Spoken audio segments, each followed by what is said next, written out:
Hello. We have been looking together at questions that Jesus asked out of the Gospel of John. Last week we looked at a question in the first part of John chapter 20. The question was to Mary, "Mary, why are you weeping?" He asked that question whenever she came to the tomb and found the tomb empty. Today we come to the second question that's found in chapter 20 of John, a little bit later in verse 29. It has to do with a major theme that we really see throughout this book, and that is the theme of faith and belief. Jesus comes to the disciples who have been huddled behind the closed doors. He meets Thomas, and he asks him this question. "Thomas, have you believed because you have seen me? Blessed are those who have not seen and yet believed." And so that's the second question. Have you believed because you have seen me? Now, we've already noted that faith and belief are important to John. These are important words to him.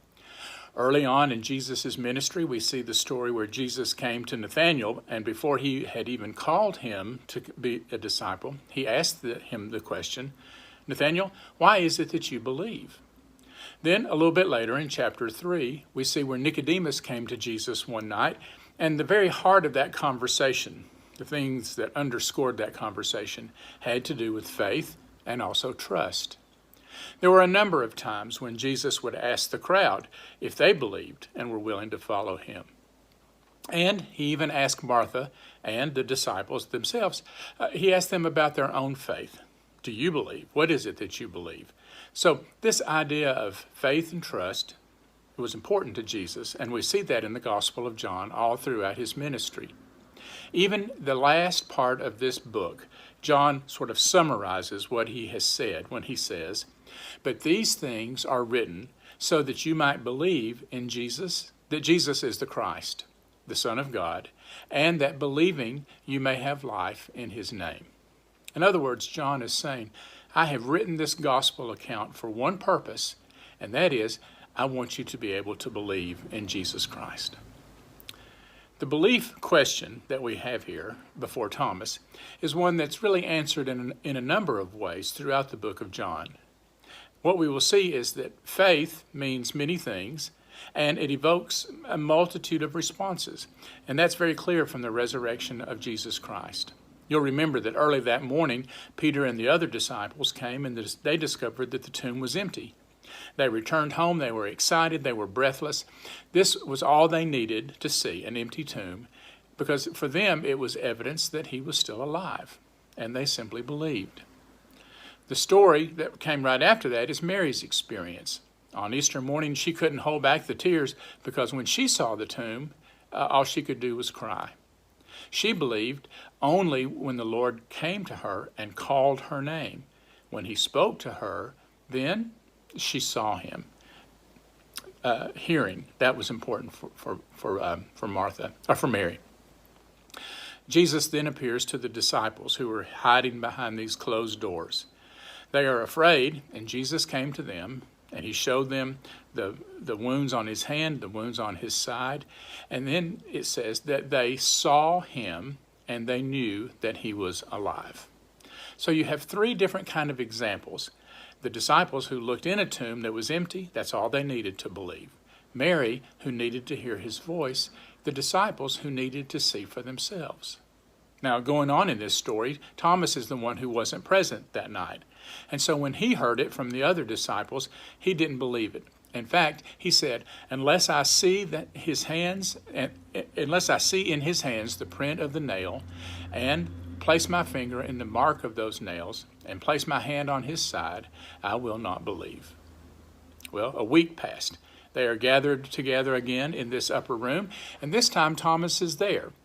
And so Jesus showed Thomas the prints in his hand and the wound and the scar on his side. And Thomas confessed, "You are my Lord and my God." Now, we give Thomas a hard time for this. In fact, he even has the name Doubting Thomas because of it. But really, he was only asking to see what the other disciples had seen and he had missed. That was all. So from this, we learn that there are at least 4 different resurrection experiences that God used in a multitude of ways to bring out faith, a faith response in people. No one of those was normative for all of us. Each encounter was valid. For some of us, we need to see. For some of us, we need to hear. From some of us, we need to experience it. It's all a variety of things, but each one is real and valid. Not everyone has to have faith that looks just like ours, or even began just like ours did. Madeline Ingle understood the truth about this, I think, when she wrote these words. She said, "I happen to love spinach, but my husband, Hugh, does not. He prefers beets, which I don't care much for, except for the greens. Neither of us think less of the other because of this difference in taste. Both spinach and beets are vegetables, and both are good for us." We do not have to enjoy precisely the same form of a balanced meal. We approach God in rather different ways also, but it is the same God that we are seeking. If you were to ask children who are siblings in a family, which one of you does the parent love the most? Each one of them would say, they love me the most. I am the favorite. Now, that means that the parent has done a really good job in parenting and making every child feel very, very special. Thomas had to see for himself, and God came to him and let him see. Mary needed a special word, and Jesus called her name. The huddled disciples needed some sense of God's presence, and he provided by showing up.